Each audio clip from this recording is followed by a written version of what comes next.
Rehearsal হয়েছে প্যারেডের, দুটো rehearsal হয়ে আজকে থার্ড এবং ফাইনাল, মানে আজকে ফাইনাল হয়েছে। প্রথম হচ্ছে সোমবার 11 তারিখ, সেদিন 4 জন বাচ্চা তারা ডিহাইড্রেশনে হয়ে তারা অসুস্থ হয়ে পড়েন, ব্ল্যাকআউট হয় এবং 2 জন পুলিশ কর্মী, 6 জনকে এসএস কেমে নিয়ে যাওয়া হয়। আপনাদের কোনো কোনো ইলেকট্রনিক্স চ্যানেল দেখিয়েও ছিলেন।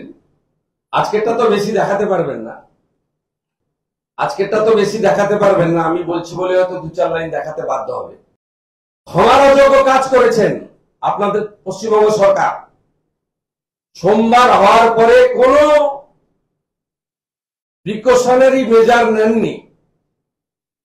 যে স্কুলগুলোকে ডেকেছিলেন এখনো পর্যন্ত কয়েকজন অ্যাডমিশন আছে, অনেকেই প্রাইমারি ট্রিটমেন্টের পরে সুস্থ হয়ে গেছে। আমরা ভগবানের কাছে, ভগবান শ্রীকৃষ্ণের কাছে প্রার্থনা করব সকলেই যাতে সুস্থ হয়। ভগবান শ্রীকৃষ্ণর কাছে এটাও বলবো যে বড় কোনো ঘটনা থেকে তিনি ভগবান আমাদের রক্ষা করেছেন, আমাদের বাড়ির ছেলে মেয়েদের। যারা আহত হয়েছেন সরকারের অপদার্থতার জন্য, আবার বলছি, নিজেরা মাথায় শেডের তলায় বসে এইটুকু বাচ্চাগুলোকে, এই ক্লাসের বাচ্চাকে প্যারেডে আনা যায় না। আমি আপনাকে ভিডিও দেখাবো, ভালো করে ভিডিও দেখুন। সাখাওয়ার মেমোরিয়াল গার্লস হাই স্কুলের 3 জন, ভবানীপুর গার্লসের 5 জন, রামকৃষ্ণ মিশন মালদার 8 জন, ভগবতী দেবী বালিকা বিদ্যালয় সল্টলেকের 2 জন, বোলপুর গার্লস হাই স্কুলের 3 জন, বহরমপুর মহারানী কাশেশ্বরী উচ্চ বালিকা বিদ্যালয়ের 15 জনের বেশি। মুখ্যমন্ত্রী বলেছেন একজন অসুস্থ হয়েছে দেখে নাকি অন্যরা অসুস্থ হয়ে পড়েছে। এটা কোনো মুখ্যমন্ত্রীর দায়িত্বশীল ব্যক্তির কথা বলছেন? ডায়েটিং করে সকালের খাবার খাইনি বলে এরকম হয়েছে, এটা কখনো কথা? আপনি আসবেন 9টা 9:30টায়, ডেকে এনেছেন এদের 6টা 6:30 7টায়। বাচ্চাগুলো কেউ ঘুমায়নি তো কালকে। আপনার পুলিশ আছে তো, গাড়ি নিয়ে প্যাঁ প্যাঁ করছে ঘরের সামনে। ক্ষমার অযোগ্য কাজ করেছেন। কোন টিভি চ্যানেলে পিজি হসপিটালের ভিতরের ছবি দেওয়া হয়নি। মুখ্যমন্ত্রী ছোটখাটো ঘটনায় এক্স হ্যান্ডেলে বড় বড় ছবি ভিডিও পাঠান, ভুলভালও ধরা পড়েন। হরিয়ানায় ধরা পড়েছেন কট হ্যান্ড, দিল্লিতে ধরা পড়েছেন, মহারাষ্ট্রে ধরা পড়েছেন। এখানে এখনো পর্যন্ত কোন ভিডিও আপনি পাবেন না পিজি হসপিটালের ভিতরে। উনি বলে গেছেন আমার বৈরাগী দেখছে, শান্তনুকে সব দেখতে দিয়ে গেছি, সবে 2 বছরের এক্সটেনশন, সেটা আমি দেবো 18 তারিখে, আজকে বলছি না। পুলিশের বাড়ির বউদের পাঠিয়েছিলেন, সেটা আমি একদম তথ্য এবং ভিডিও সহকারে সোমবার বিকালবেলা আপনাদের দেবো, আজকে আর বলছি না। আজকে এটা খুব ইম্পর্টেন্ট।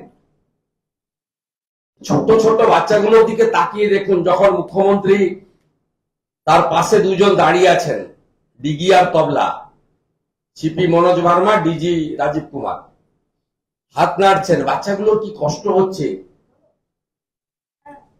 ও কমপ্লিটলি রাজনীতি খেলা হবে। অয়া কখ স্বাধীনতা দিবসের সেগুলো পরে বলা যাবে, কিন্তু আমরা খুব উদ্বিগ্ন। সোমবার এই 4টি বাচ্চা এবং 2টি পুলিশ কনস্টেবল হওয়ার পরে অন্তত ছোট বাচ্চাদেরকে বাদ দিয়ে দেওয়া উচিত ছিল।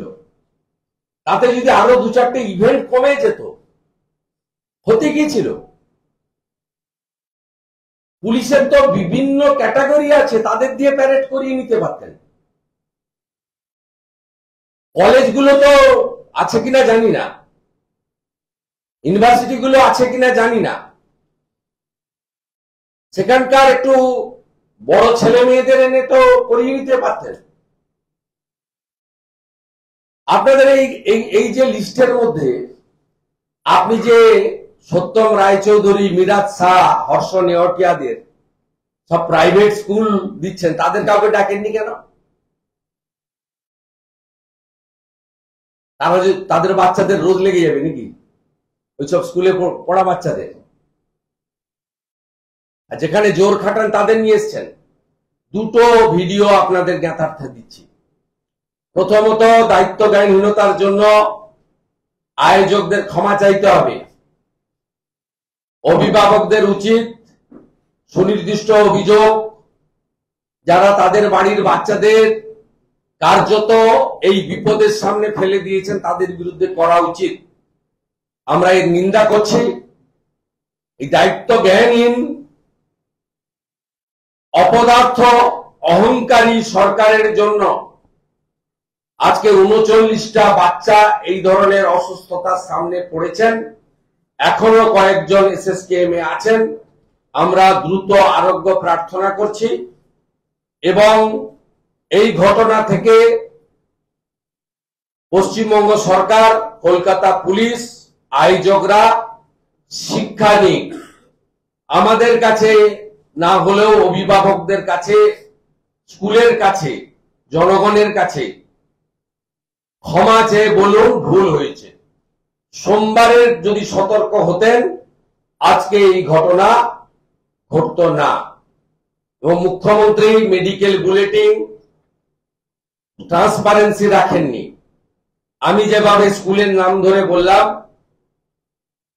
পিজি হসপিটালেরও মেডিকেল বুলেটিন দিয়ে 39 জন বাচ্চা অ্যাডমিশন হয়েছিল। এই ফিগারটা কারেক্ট কিনা, তারা কেন অ্যাডমিশন হয়েছিল, কতজন রিলিজ হয়েছে, তাদের প্রাথমিক লক্ষণ কি ছিল, এখনো যারা ভর্তি আছে তারা কেমন আছে, শুধু অভিভাবক স্কুলকে জানালেই হবে না, গোপনে পশ্চিমবঙ্গ জানতে চায়। পশ্চিমবঙ্গের প্রত্যেকটা মানুষ জানতে চায়। আমরা মনে করি এই বাচ্চাগুলো আমাদের ভবিষ্যৎ, এরা আমাদেরও, আমরাও ওদের পরিবারের একজন। না, বলার কিছু নেই। দেখুন, হুঁশ যার আছে সে মানুষ। একজনকে দেখে আরেকজন বাচ্চা অসুস্থ হয়েছে, ডায়েটিং করার জন্য এরা সকালে খায়নি। যে কথাবার্তাগুলো বলেছেন, এই কথাবার্তাগুলো অভিভাবিকা সুলভ নয়। রাজনৈতিক নেত্রী, মুখ্যমন্ত্রী, প্রচুর ক্ষমতার অধিকারী নিয়ে, অনেক টাকার মালিক, চার্টার ফ্লাইট, হেলিকপ্টার, অনেক কিছু আছে, সেগুলো আমি ছেড়েই দিলাম। তো অভিভাবিকা হিসেবে এ ধরনের কথাবার্তা বলা উচিত নয়। অনেকটা দায়িত্ব নিয়ে কথাবার্তা বলা উচিত ছিল।